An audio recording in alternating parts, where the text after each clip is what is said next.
Good day, lovers of freedom, wherever you are. Good morning, good afternoon, good evening. My name is Biafra. Like I said before, I will still be unfolding what is happening over here in Abia State, precisely Biafra land. I want to make you understand what is happening right now. The coordinator of the Fox Schools has been arrested by the Nigerian military this moment. Among him, there are about 60 of them following the vehicle.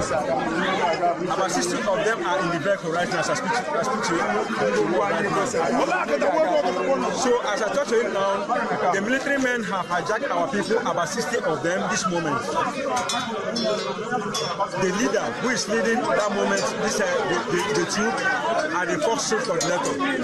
It's among the people that have been kidnapped this moment by the Nigerian army. So I want to put it an alert to the whole world to notice what is really happening this moment. Because if we look for our people, we didn't see them. They are pushing us to the wall.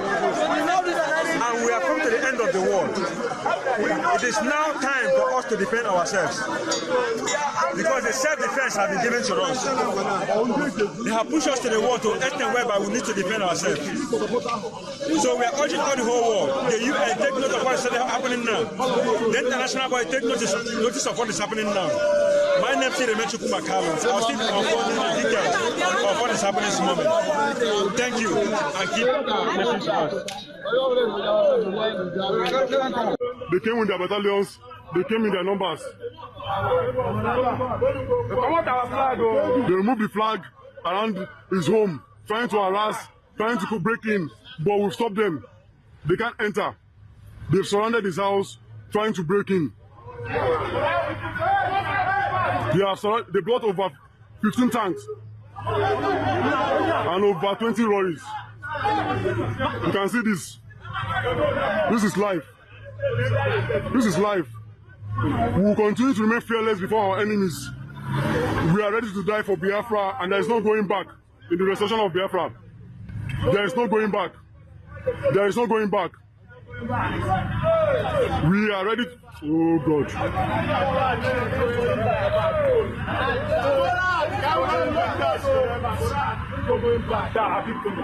They are trying to force us into picking up arms.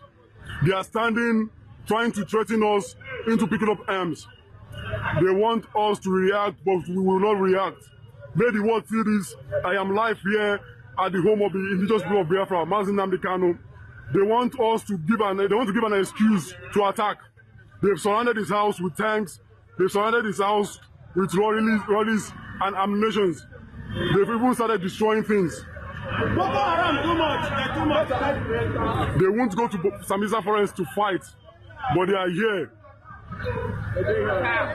This is what is going on now in the home of the leader of the Joseph of Biafra. This is it. This is it. Yes! Zoo terrorists! I want you to know that this is life. The whole world is watching this. I want you to shoot. You can shoot if you want to shoot. You shoot, what? Shoot. We only die once. You do soldier day here. They won't go and fight Boko Haram, but they will come here and be terrorizing us. Useless people. I will start full of terrorists. You can see them. You can see them. You can see them. Look at Nigeria today at Umahia. We are coming to life from Umahia. Look at Nigeria with their tanker. There are millions.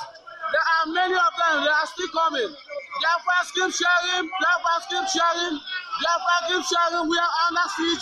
Biafra land is under occupation. Biafra land is under occupation. Biafra keep sharing. You can see them. They are going to kill armless Biafrans. You can see them. They are still coming. There are many of them. There are more than 50 armor tankers. You can see them, they are still coming. Look at them, they are still sharing. You can see them, still sharing. You can see them. You can see them. You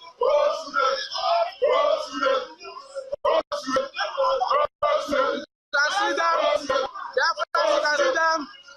They are killing us.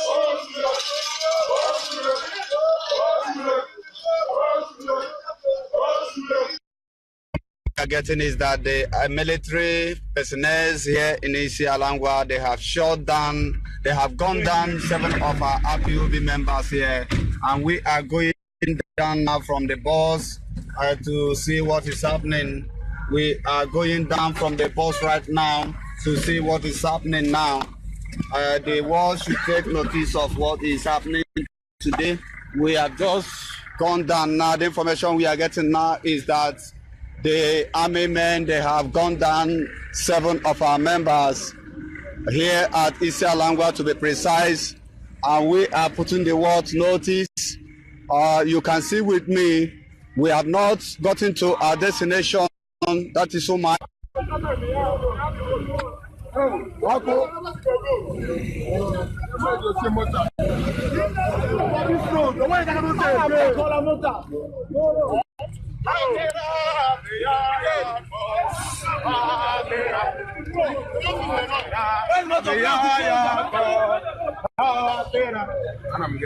We are still from Isialangwa. After 7 people were shot dead, they narrowed escape, and they were part of people who survived from the stampede that the Boko Haram army just laid siege. So some of the survivors, these are some of the survivors, and you can see they were molested and injured. Some of them were flogged brutally before they escaped. While they saw other people lying dead. Before their eyes, they shot some other people.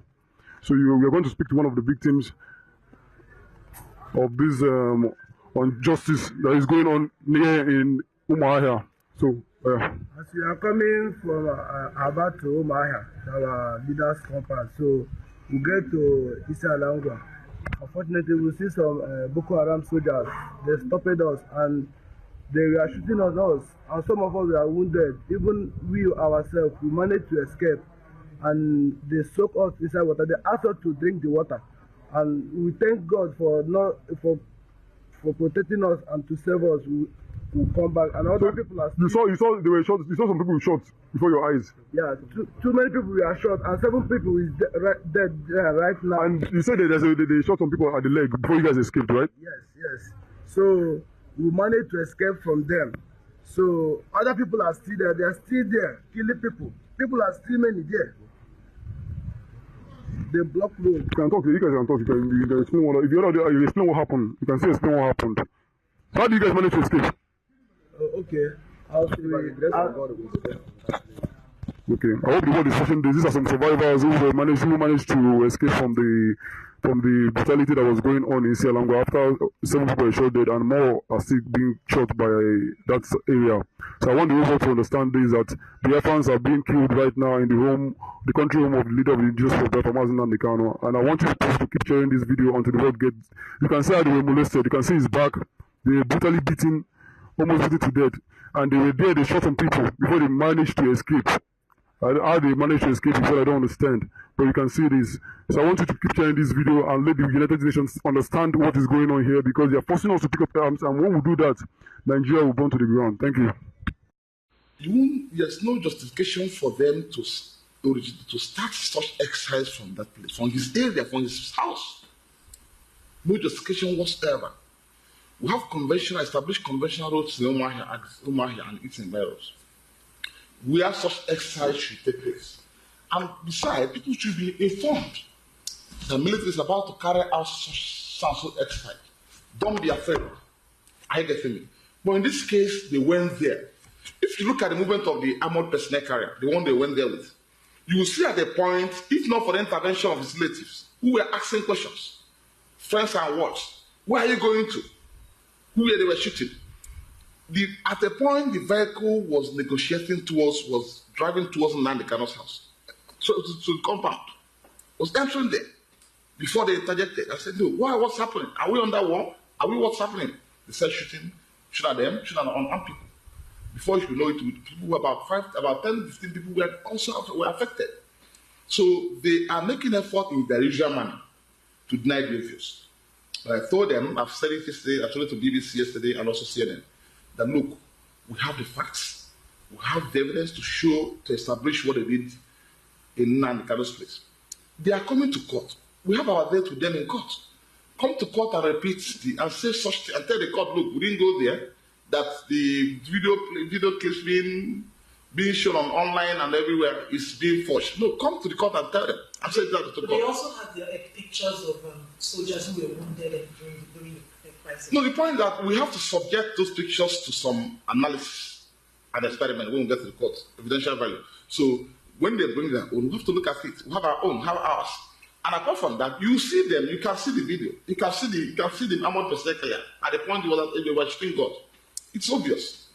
Are you getting me? It's a different thing for somebody to go elsewhere, snap a soldier who must have been involved in a Boko Haram attack somewhere in Meduguri and show you that, look, this is evidence to show that he was attacked by Ipob members, right? So we have a video clip that shows clearly when they were attacking the school, when they were shooting guns at people who were armless, taking place within the residence of Nnamdi Kanu's place. That shows you the sinister motive behind the invasion of the premises. We understand before now we are sufficient of the fact and also circumspect of the fact that they are going there for a mission, a specific mission, which is now playing out.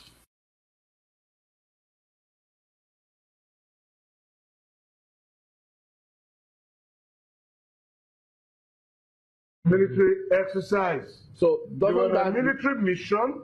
They said they were on a military mission, python dance, a military mission to curb violent agitation. No, this particular case was not python dance. This particular case, they say, was not a deployment either. They said this was just an operation show of force. They were passing through the place, as they have always done. And if you say it's a deployment, they say no, it's not. No, if you pass, I'm saying that passing through. Military does not just pass through. So you were going to a party. What party were you going to attend?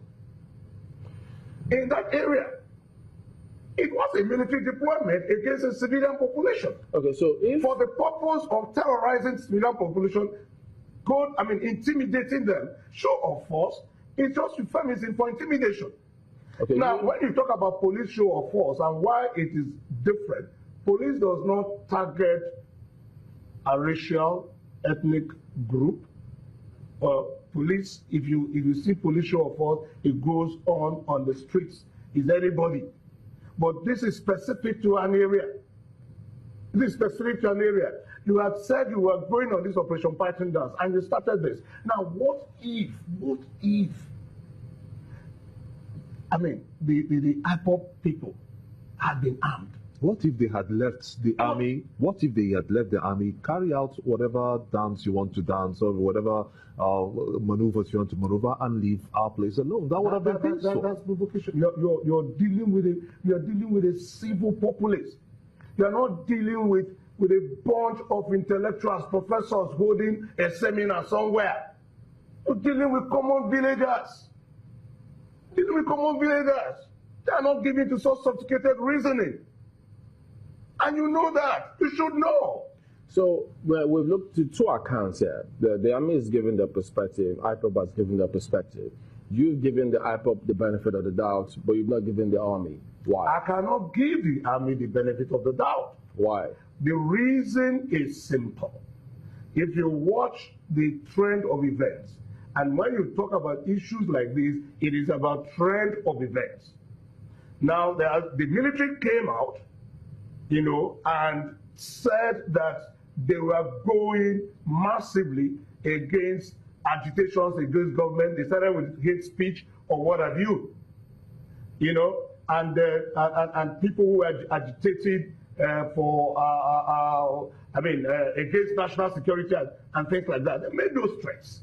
Who made which threat? The military. When we were talking about hate speech and all of that. But he clarified and said, no, that was not a threat, because they asked him in the studio at the time that what is the army doing about such scenario? He says, look, as it is